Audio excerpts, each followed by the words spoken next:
ایک عیسائی مسلمان دونوں جھگڑا کر رہے ہیں، غوث اعظم گزر رہے ہیں، جھگڑا ہو رہا ہے۔ عیسائی مسلمان سے کہتا ہے ہمارے نبی عیسیٰ علیہ السلام نے مردے زندہ کیے، تمہارے نبی نے بھی کو کیا تو بتاؤ۔ مسلمان پڑھا ہوا نہیں تھا، حالانکہ نبی پاک نے بڑے مردے زندہ کیے، پڑھا نہیں تھا، بتا نہ سکا۔ غوث اعظم کے کان میں آواز گئی تو جا کے عیسائی کا بازو پکڑ کے جھنجھوڑا، فرمانے لگے کیا کہا تم نے؟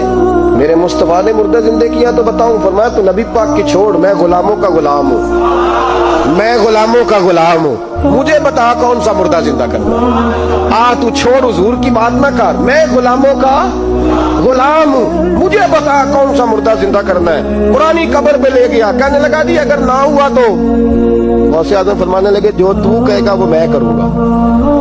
تو کہنے لگے اگر ہو گیا تو؟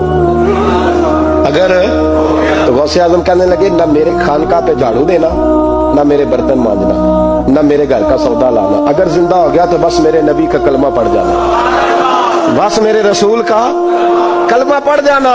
اللہ اکبر۔ اس نے جو سب سے پرانی قبر تھی نا، وہ کہتا ہے یہ ہمارے دادا نے بھی نہیں دیکھا تھا بندہ کون ہے۔ اس قبر پہ کھڑا ہو کہنے لگا اس کو زندہ کرے۔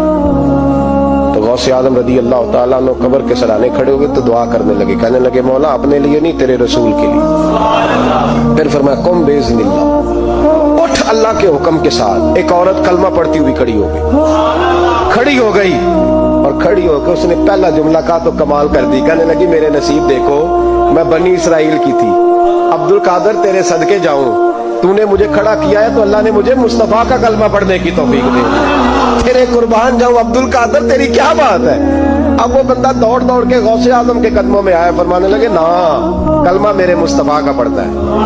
آج نا کرامت کی بات آتی ہے تو بندے چھپنے لگ جاتے ہیں، کہتے ہیں نہیں نہیں یہ نہیں ہو سکتا، بڑا مدافعانہ سا عمل، بڑا شرمندہ سا بولا ہے جادی وہ غوث پاک۔ ایک دن ایک صاحب کرامت بیان کر رہے تھے تو بڑے جھجک کے حضور غوث اعظم، میں نے کہا تو بیٹھ مجھے بیان کرنے دے، تو ڈر رہا ہے کرامت سے ڈر رہا ہے، مجھے بیان کرنے دے، میں بیان کرتا ہوں، مجھے بیان کر دے۔ مولا علی قاری علیہ رحمہ نے لکھا ہے، دیگر بہت سارے لوگوں نے لکھا ہے، غوث اعظم خطبہ دے رہے تھے، تقریر کر رہے تھے، اچانک ہاتھ آگے بڑھایا تو یہاں تک ہاتھ بھیگ گیا غوث اعظم۔ ہاں کھول کے دیکھے، کھول کے بات کر رہا ہوں، ہاتھ یہاں تک بھیگ گیا۔ مرید کہتے ہیں ہم نے پوچھا حضور پانی بھی کوئی نہیں، ہاتھ بھیگ گیا۔ میں چپ کر کے سبق پڑھو، شاگردوں کو پڑھا رہے، چپ کر کے سبق پڑھو۔ تھوڑی دیر گزری، چند گھنٹے تو ایک قافلہ آ گیا، سارے لوگ پانی میں بھیگے ہوئے، حضور غوث اعظم کے سامنے کھڑے ہوئے، کہا حضور آپ نے بڑی کرم نوازی فرمائی، بڑی کرم نوازی۔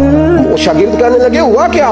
تو وہ لوگ کہنے لگے کشتی میں بیٹھے تھے تو کشتی ڈوبنے لگی، ہم نے کہا یا شیخ عبد القادر جیلانی، خدا کے فضل سے ہم پر ہے سایہ غوث اعظم کا، ہمیں دونوں جہاں میں ہے سہارا غوث اعظم کا۔ کہتے ہیں حضور غوث اعظم نے وہاں بیٹھے ہاتھ لگایا اور ڈوبتی کشتی کو باہر نکال لیا، اور ڈرنے لگے، کہنے لگے جناب یہ کرامت لوگ نہیں مانیں گے۔ تو میں کہا جنہیں نہیں مننا نہ منے، ان کے کانوں کے نا پیچھے خارش ہوتی ہے جب اس طرح کی ولیوں کی بات بتائی جائے۔ وہ تو حضور غوث اعظم کی بات نہیں مان رہا، پڑھ نہ سورہ نمل پڑھ۔ حضرت سیدنا سلیمان علیہ السلام اپنے محل میں بیٹھے دربار میں، فرمایا ملکہ بلقیس کا تخت چاہیے، تم قرآن نہیں پڑھتے؟ ملکہ بلقیس کا تخت چاہیے۔ ایک جن اٹھا، اس نے کہا دربار برخاست ہونے سے پہلے، دربار کے برخاست ہونے سے پہلے، بے شک آپ 5 منٹ میں برخاست کر دے تخت آ جائے گا، ہزاروں میل دور تھا، پتہ نہیں کہاں قرآن پڑھتے ہو تم، بنی اسرائیل کے ولیوں کی کرامتیں مانتے اور نبی پاک کی امت کی باری آئے تو تمہیں خارش ہوتی ہے؟ شرمندہ سا لب و لہجہ، ہمارا لب و لہجہ شرمندہ نہیں، اس لیے کہ ہم تو جیتے اور زندہ ہی ولیوں کے نام کی برکت سے، ہمارے لب و لہجے میں تمہیں شرمندگی نہیں ملے گی۔ ہم اس طرح بیان نہیں کرتے کہ کوئی کیا کہے گا تو بچ کے جملے۔